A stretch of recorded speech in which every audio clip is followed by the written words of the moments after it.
Once again, market veterans, financial analysts, and economists are sending a warning message for investors. Brace for the biggest stock market crash of all times. A major pullback has already started. One of the most recent alerts comes from Moody's Analytics chief economist Mark Zandi, who expects a market correction of up to 20% as the Federal Reserve is left with no other choice rather than hiking interest rates amid soaring inflation. This time around, unlike other sharp drops witnessed in the past, Zandi argues that a rapid recovery won't be in the cards, particularly because the market is extremely overvalued. It would take over a year to return to break-even, he said. In an interview with CNBC, Zandi said the headwinds are building for the equity market, and the Federal Reserve has got to switch gears here because the economy is at risk of overheating. He suggested that a significant market crash may already be underway because investors are starting to get spooked. This week, the Dow just recorded its biggest weekly loss since October 2020, dropping 3.45%. Meanwhile, the S&P 500 has gone through its worst week since late February, and the tech-heavy Nasdaq also saw some losses this week, even though it's just 1.28% off its all-time high. Zandi has been warning about an inflationary spike for months, and during the interview, he said inflation was dead ahead and investors weren't fully aware of the risks. In his view, inflation is and will still be a serious problem affecting stock market and bond investors, and he sees very little chance the benchmark 10-year Treasury note yield will keep falling. I wouldn't count on rates staying at 1.5% for very long, given what's going on, he added. But stocks and bonds are not the only risky assets investors should be paying attention to, according to Zandi.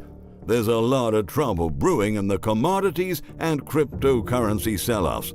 On top of that, he's worried about the sustainability of the housing market bubble as mortgage rates tick up. Sell-off concerns are also making Morgan Stanley analysts warn that major U.S. stock indexes are in a rolling correction, despite recording a series of new highs. As investors rotate away from higher-risk names and as market breadth declines, major indexes will remain vulnerable, analysts led by equity strategist Michael Wilson said in the note.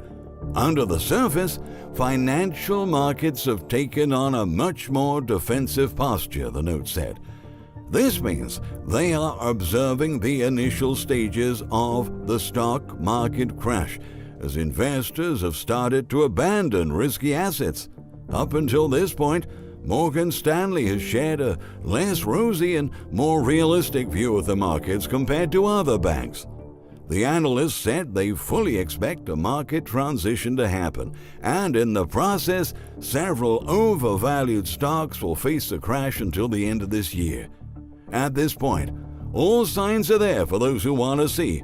Commodity prices are surging to unprecedented levels, but on the other hand, bond yields and equity markets are collapsing. The message coming from commodities and yields is clear. While inflation is rapidly going up, economic activity has started to slow down due to the relentless rise in prices, and stock market investors seem to be ignoring all the obvious signs. All asset bubbles are simply becoming unsustainable.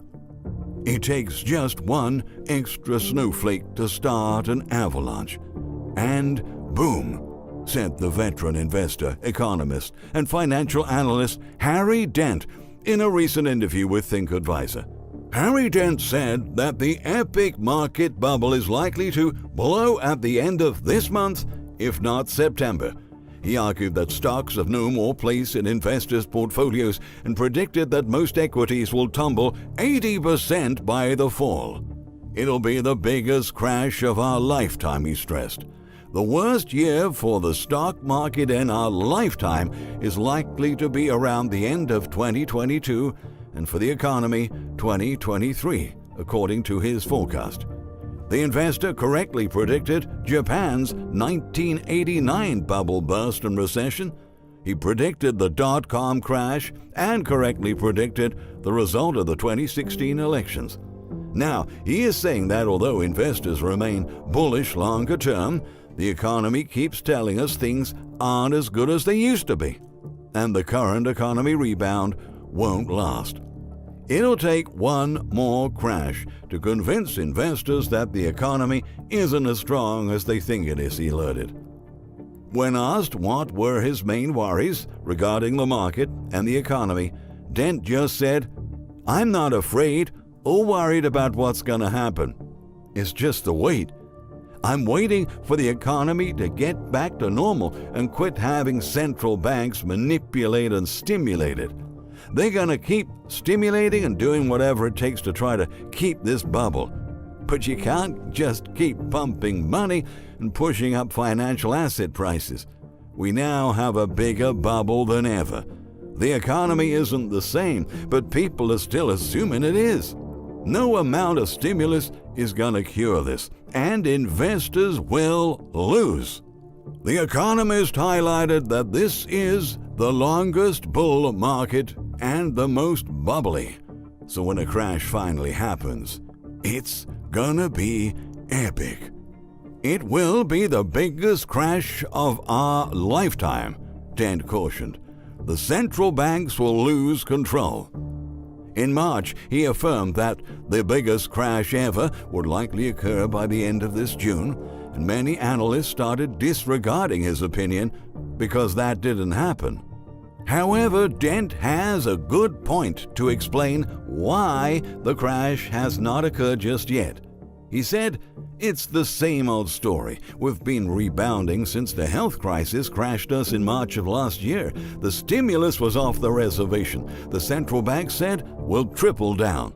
But that stresses the system, not letting the economy rebalance, not washing out zombie companies.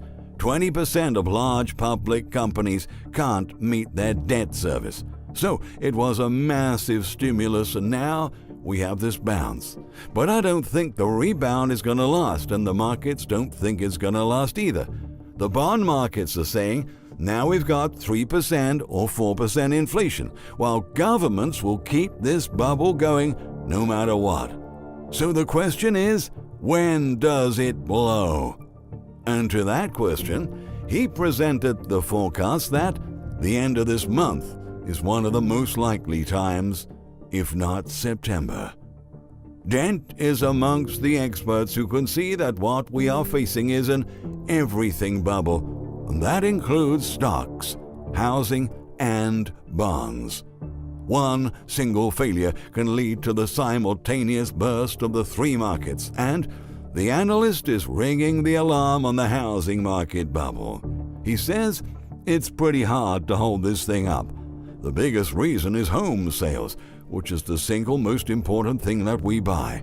Housing is the biggest part of the economy. If sales keep slowing, then prices get weak. That's the type of thing that tips this thing over. What I'm seeing right now is that prices on home sales have gone down. Real estate is still bubbling up, but U.S. home sales have gone down 22 or 23% in just a matter of the last 5 or 6 months. That's a sign there's a limit to the bubble. So that's the beginning. But the downturn is going to be hard and fast because the economy is way overstretched, including low interest rates.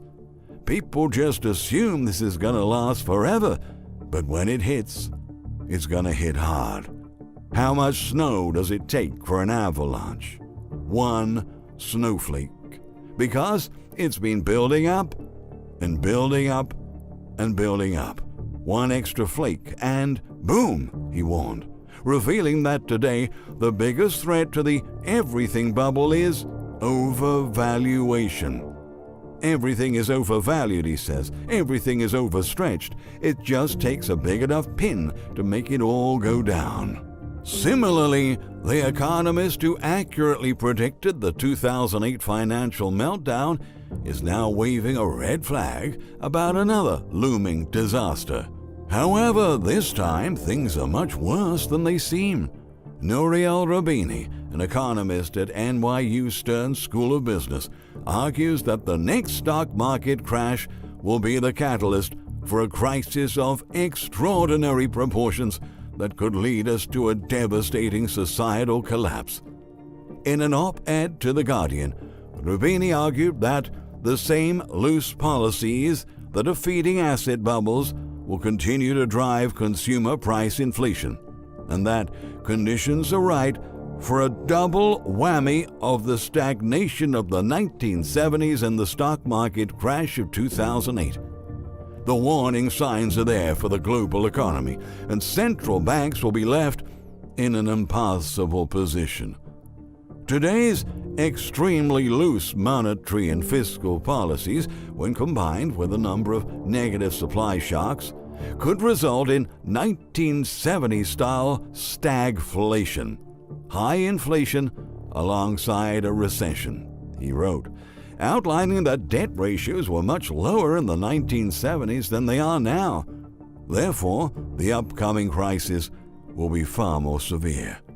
Debt ratios are much higher than in the 1970s, and a mix of loose economic policies and negative supply shocks threatens to fuel inflation rather than deflation, setting the stage for the mother of stagflationary debt crises over the next few years, Roubini noted.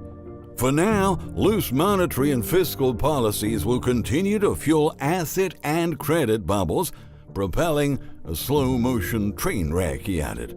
The warning signs are already apparent in today's high price-to-earnings ratios, low equity risk premium, inflated housing and tech assets, and the irrational exuberance surrounding special-purpose acquisition companies, the crypto sector, high-yield corporate debt, collateralized loan obligations, private equity, meme stocks, and a runaway retail day trading. At some point, this boom will culminate in a Minsky moment, a sudden loss of confidence, and tighter monetary policies will trigger a burst and crash, he warned. At the same time, the same loose policies that are feeding asset bubbles will continue to drive consumer price inflation, creating the conditions for stagflation whenever the next negative supply shocks arrive, Roubini wrote, underlining that the growing tensions between the United States and China threatens to fragment the global economy at a time when climate change and the health crisis are pushing national governments towards deeper self-reliance. Add to this the impact on production of increasingly frequent cyber attacks on critical infrastructures, and the social and political backlash against inequality, and the recipe for macroeconomic disruption is complete, he continued. Making matters worse, central banks have effectively lost their independence because they have been given little choice but to monetize massive fiscal deficits to forestall a debt crisis, Roubini explained. With both public and private debts having soared, they are in a debt trap. As inflation rises over the next few years, central banks will face a dilemma. If they start phasing out unconventional policies and raising policy rates to fight inflation, they will risk triggering a massive debt crisis and severe recession. But if they maintain a loose monetary policy, they will risk double-digit inflation and deep stagflation when the next negative supply shocks emerge. As if all that wasn't disturbing enough, Roubini added that due to an impending debt crisis, the government will be insolvent and thus unable to bail out banks, to bail out corporations, and to bail out households. In other words, no one will come to our rescue. We will be left with a collapsing economy, crashed markets, bankrupt businesses, and feeling the catastrophic impacts of a decaying purchasing power.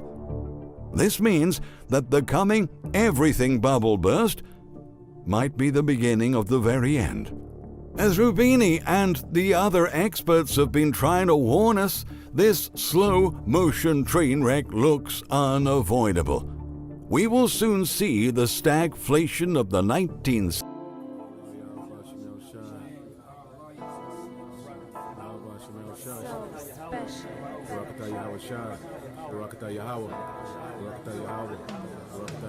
And whatsoever you shall ask in my name, that will I do, that the Father may be glorified in the Son. If you shall ask anything in my name, I will do it. If ye love me, keep my commandments.